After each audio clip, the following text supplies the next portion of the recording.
Bismillahirrahmanirrahim. Consignment ICOM Part 2, question number 7. On 1st July 2016, P&Co sends 300 cases of medicines to Zishan on consignment basis. The cost of each case was rupees 1000. P&Co incurred the following expenses on the consignment: Rs 750 on railway freight and 450 on insurance. 200 cases were sold by Zishan uniformly at rupees 2000 per case. The expenses of Zishan amounted to the 1200. He spent an account sale on 31st December 2016, which revealed that they charged 5% ordinary commission and 10% declare commission. He spent a bank draft for rupees 90,000. You are required to prepare consignment account, Zishan account and goods sent on consignment account in the books of P&Co. Consignment का ये जो question है इसमें उसने हमें information ये दी है कि पी एंड को जो है वो हमारे पास कंसाइनर है और दूसरी साइड पे जो हमारे पास जीशान है वो हमारे पास कंसाइनी है। तो total number of cases medicine के जो हैं वो 300 है और एक केस की जो पर कास्ट है वो 1000 है। इस पर जो एक्सपेंसेस इनकर्ड हुए हैं वो 750 रेलवे फ्रेट के और 450 जो है वो इंश्योरेंस के हुए हैं। जब उसने सेल आउट किया है तो उसने 200 केसेस वहाँ से सेल हुए हैं, 300 में से 200 केसेस सेल हुए हैं और वो 2000 का एक केस सेल हुआ है। तो ये जो है ये सेल हमने की है। इसके अलावा यहाँ पर जीशान के जो एक्सपेंसेस हैं वो 1200 रुपीज़ के एक्सपेंसेस हुए हैं। उसके अलावा जो कमीशन वो पे कर रहा है वो 10 प्लस 5% 15% टोटल वो जो है वो सेल पे कमीशन पे कर रहा है और इसके अलावा जीशान ने उसे जो है वो 90,000 रुपये एडवांस में भी भेजे हैं। अब क्वेश्चन को हम जब स्टार्ट करेंगे तो सबसे पहले हम कंसाइनमेंट का अकाउंट बना लेंगे। अब आप देखें कि कंसाइनमेंट का अकाउंट बनाते हुए मैं आपको सारा गाइड कर देता हूँ। सबसे पहले जो है वो गुड्स सेंट ऑन कंसाइनमेंट की एंट्री होगी। तो हम जैसे जैसे अब चूँकि यहाँ पर जर्नल बनाने की ज़रूरत नहीं है, क्योंकि जस्ट कंसाइनमेंट का अकाउंट बनाएंगे तो हमें क्वेश्चन जो है वो इजीली अंडरस्टैंड हो जाएगा। तो जैसे हम करते होते हैं कि कंसाइनमेंट को हम डेबिट करते हैं और गुड्स सेंट ऑन कंसाइनमेंट को क्रेडिट करते हैं, तो हम जो कंसाइनर है पी एंड को उसके जर्नल में से देखकर जो है वो जहाँ जहाँ पर कंसाइनमेंट डेबिट हो रही है वहाँ पर डेबिट लिखेंगे और कंसाइनमेंट क्रेडिट हो रही है वहाँ क्रेडिट लिखेंगे। पहले केस में कंसाइनमेंट डेबिट हो रही है गुड्स सेंट ऑन कंसाइनमेंट, तो देखें टोटल नंबर ऑफ केसेस हैं 300 और एक केस की प्राइस वो बता रहा है 1000। तो इट्स मीन कि 3 लाख रुपीज़ की आपकी टोटल कास्ट आई है 300 केसेस पर। Number one.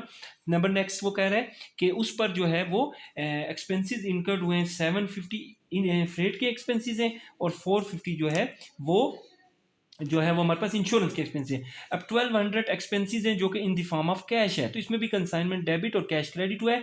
तो कैश को हम जो है वो यहाँ पर नोट करेंगे और कंसाइनमेंट पर यहाँ पर 1200 रुपये जो है वो एक्सपेंसेस हुए हैं।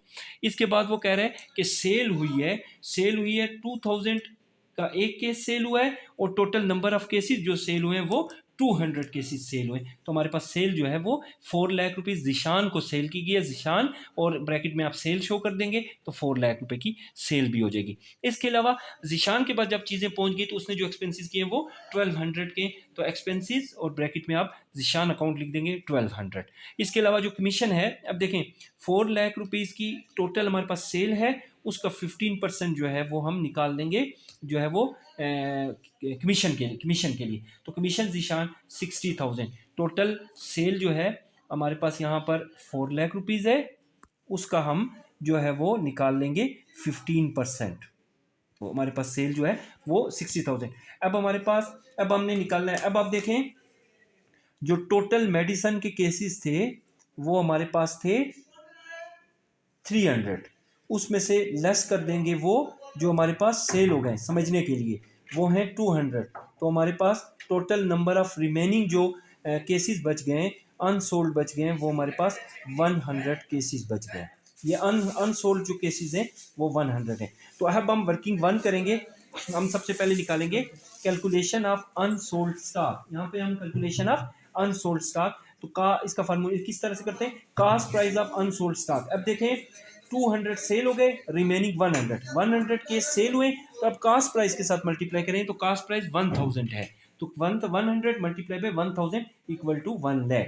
इसमें ऐड करते हैं proportionate share of direct expenses, तो इसका फार्मूला होता है direct expenses multiply by unsold stock divide by total stock. अब देखें 1200 आपके पास डायरेक्ट एक्सपेंसेस हैं, मल्टीप्लाई करेंगे अनसोल्ड के साथ, 200 सोल हो गया, सेल हो गया, तो 100 रिमेनिंग है, तो 1200 मल्टीप्लाई 100 डिवाइड बाय टोटल हमारे पास 300 केसेस हैं, तो ये हम करेंगे 1200, इसको मल्टीप्लाई करेंगे 100 के साथ और डिवाइड कर देंगे 300 के साथ, तो हमारे पास आंसर 400 आएगा। तो 1 लाख प्लस 400, 1 लाख 400, तो ये हमारे पास वर्किंग वन का आंसर आ जाएगा, ये हमारे पास अनसोल्ड स्टॉक होगा। तो अब जो अमाउंट बड़ी होती है, जैसे इनकम है हमारी वो 5 लाख और 5,04,000 है, 400, ठीक है, इसमें से लेस करेंगे, कास्ट हमारे पास 3 लाख की है, फिर हम लेस करेंगे 1200 जो कि डायरेक्ट एक्सपेंसेस हुए, फिर हम लेस करेंगे 1200 जो कि इनडायरेक्ट एक्सपेंसेस हुए, निशान ने किए, और 60,000 की हमारी जो है वो से कमीशन हुई है, तो 138,000 जो है वो हमारा प्रॉफिट हुआ है। इस कंसाइनमेंट पे हमें जो है वो 1,38,000 का प्रॉफिट हुआ है।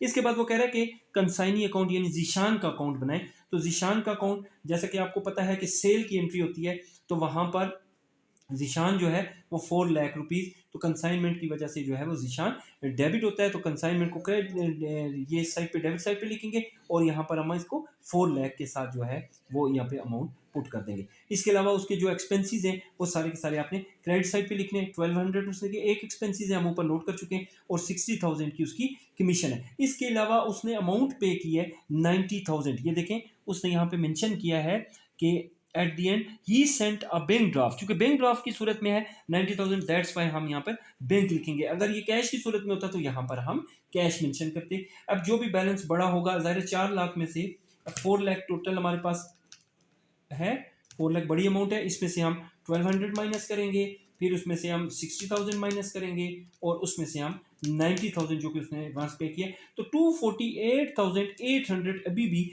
जीशान ने जो है वो पी एंड को के पे करने हैं। तो ये हमारे पास रिमेनिंग बैलेंस अमाउंट है जो कि हमने 248,800 जो है वो हमने यहाँ पर शो कर दिया। इसके अलावा वो कह रहा है कास्ट ऑफ गुड्स सोल्ड, तो एक ही एंट्री होती है, आपको पता है कि कंसाइनमेंट को डेबिट करते हैं और गुड्स वेंट ऑन कंसाइनमेंट को क्रेडिट करते हैं, तो कंसाइनमेंट डेबिट होता है, तो कंसाइनमेंट लिखेंगे, और 3 लाख रुपीज़ से पहली एंट्री जो होती है वो हम 3 लाख से करेंगे, और इसको जो है वो एडजस्ट कहाँ लेके जाएंगे, वहाँ पे हम ट्रेडिंग अकाउंट में लेकर चले जाएंगे, तो इस तरह से जो है वो 3 लाख रुपीज़ ट्रेडिंग को चले जाएंगे। तो इस तरह से हमारा क्वेश्चन यहाँ पर एंड हो जाता है। आई होप कि आपको क्वेश्चन समझ आ गया होगा। किसी क्यूरी की सूरत में आप मुझे जो है वो इन्फॉर्म कर सकते हैं, मैं जो है वो आप मुझे मैसेज कर सकते हैं, तो मैं इंशाल्लाह आपको क्लियर कर दूंगा। तो अगर आप मज़ीद जो है वो इस तरह की एजुकेशनल वीडियोस देखना चाहते हैं, मेरे चैनल को सब्सक्राइब कर दें और बेल आइकन को भी प्रेस कर दें। Thanks for watching.